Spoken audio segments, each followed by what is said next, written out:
Bonjour, c'est Benoît et aujourd'hui je vais te parler de vêtements qui me passionnent. Parfois tu sors chez toi le matin, il fait 10 degrés, l'après-midi il fait plus de 20 degrés, puis le soir tu as à nouveau froid. Donc dans ces cas-là, comment est-ce qu'on fait pour s'habiller ?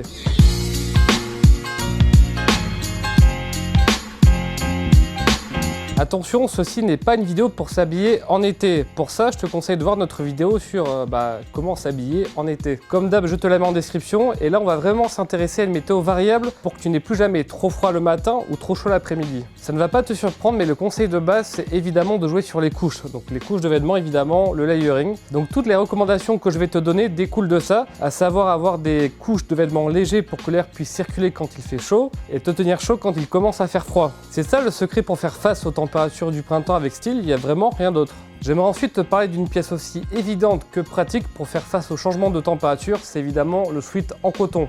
Alors c'est vrai que les fans de techwear font systématiquement un mauvais procès au coton, notamment parce que ça accroche les odeurs et parce que ça sèche très lentement, mais je trouve qu'ils sont un petit peu sévères avec le coton. Je m'explique, pour moi le coton ça reste quand même plus doux que la laine, c'est facile à entretenir et pour la mi-saison, pour moi, c'est une pièce parfaite car ça régule la chaleur pile poil comme il faut. À part si tu as des enjeux de minimalisme, de nomadisme ou si tu veux un style techwear très marqué, tu dois absolument avoir un sweat en coton dans ta garde-robe que tu aies 20 ou 40 ans. Et là, tu as l'embarras du choix, que ça soit chez Benjamin Jezekouel, chez Officine Générale, chez Drapeau Noir, chez Carhartt ou chez Sunspell. Et pour les plus pointus, tu as aussi Velvachine, Riding High, Horslow, Rémi Relief ou encore Reigning Champ. Côté couleur, pour moi, le sweat gris chiné, c'est évidemment un indispensable parce que notamment, je trouve que ça se marie super bien avec les tons olives, il n'y a pas de question à se poser. Mais tu as de plus en plus de marques qui proposent des sweats colorés et ça, je trouve qu'aussi dans une petite tenue estivale, c'est vraiment super cool. Il y a une autre pièce que j'aime bien apporter dans les changements de température et qui me surprend toujours très agréablement par son amplitude thermique, on va dire, c'est le blouson en cuir. De mon expérience, le cuir, c'est pas la matière la plus pratique qui soit, notamment quand il pleut, il faut être assez précautionneux. Mais je trouve qu'en plus d'être une très belle pièce forte, c'est une pièce qui est vraiment à l'aise dans une journée où les températures vont énormément changer. En effet, quand il y a du soleil, le cuir est à mon sens une barrière sous-estimée contre les rayons du soleil trop chauds. Bon, évidemment, c'est pas la pièce à porter pour aller dans le Sahara, mais tu m'as compris. Et quand il fait plus frais, il retient bien la chaleur. Franchement, un blouson en cuir ouvert ou fermé pour réguler la chaleur avec un t-shirt, une chemise ou un sweat par-dessus, pour moi, c'est vraiment l'une des pièces les plus adaptées au printemps ou aux soirs un petit peu fraîches, faut juste pas qu'il pleuve. Et oui, c'est pas pour rien si les anciennes tenues de pompiers, elles étaient faites en cuir. Alors je vais pas rentrer dans les détails ou recommander des marques parce que Nico l'a déjà très bien fait dans son Sapement 5 sur les blousons en cuir que je te mets en description. Si tu t'habilles souvent en costume ou en blazer, il faut que tu investisses dans une pièce type Mac, genre Macintosh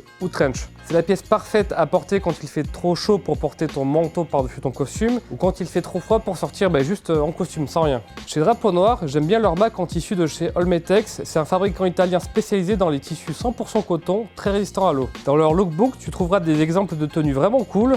Moi, j'aime bien quand ils mettent leur Mac avec un pantalon en laine et des sneakers. Et sinon, on retrouve le classique triptyque Sweat Supply, Boji ou We Purple. Dans leur collection d'été, tu trouveras très facilement ce genre de pièces. Et comme d'habitude, si tu veux une pièce plus habillée et plus technique, il y a Norwegian Ren, mais à force de m'écouter recommander cette marque, tu dois la connaître. Toujours du côté du style sartorial, je te conseille de placer un cardigan fin ou un gilet type West Coast sous ta veste. Tu n'as pas forcément besoin d'aller systématiquement dans un costume 3 pièces, car n'oublie pas qu'avec un pantalon, un gilet et une veste dépareillée, donc les 3 différents, tu peux vraiment avoir de super tenues et le piti en est rempli d'exemples. Et ensuite, tu as la famille des pièces plus légères, comme le bomber, la softshell ou le gilet sans manches, mais ça, j'en ai déjà beaucoup parlé. Donc oui, si tu as un style décontracté mais que tu n'as pas de blouson en cuir, le bomber est l'autre achat indispensable pour le printemps. Je t'invite à revoir mon parlons vêtements sur mes pièces préférées du printemps et mon autre parlons vêtements sur comment s'habiller quand il pleut. Enfin, s'il y a bien un style qui a tout prévu pour les changements brusques de température, c'est le style workwear. Entre les blousons en jean, les West Coast, les vestes et les surchemises d'inspiration militaire ou les vestes de travail, tu as vraiment de quoi faire.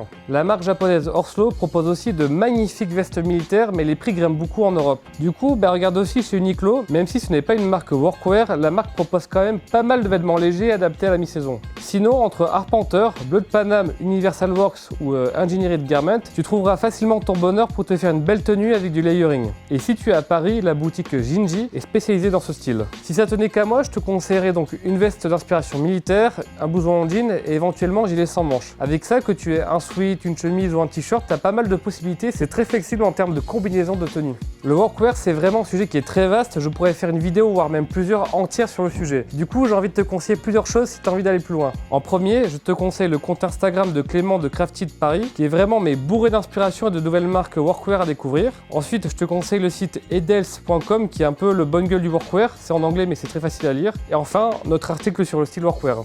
Et t'inquiète pas, t'as tout ça en description. Et j'aimerais terminer cette vidéo sur ce qu'il ne faut surtout pas faire. Ne porte surtout pas ton manteau d'hiver, tu vas vraiment manquer de flexibilité quand il va faire un peu chaud. Par exemple, quand tu vas rentrer dans une boutique. Ne porte pas de grosses mailles type pull ou cardigan épais. Le matin, effectivement, tu vas être bien, mais dès qu'il va faire un petit peu chaud, l'après-midi, tu vas avoir vraiment trop chaud et c'est pas agréable. Et enfin, attention température du matin sur ton application météo, elles sont un faux ami pour prévoir ta tenue. Voilà, j'espère que mes conseils vont t'aider à affronter les températures du printemps. Si cette vidéo t'a plu, comme d'habitude, mets un pouce bleu, abonne-toi à la chaîne YouTube et surtout abonne-toi à notre newsletter pour avoir encore plus de conseils. Et moi, je te dis à très bientôt. Salut!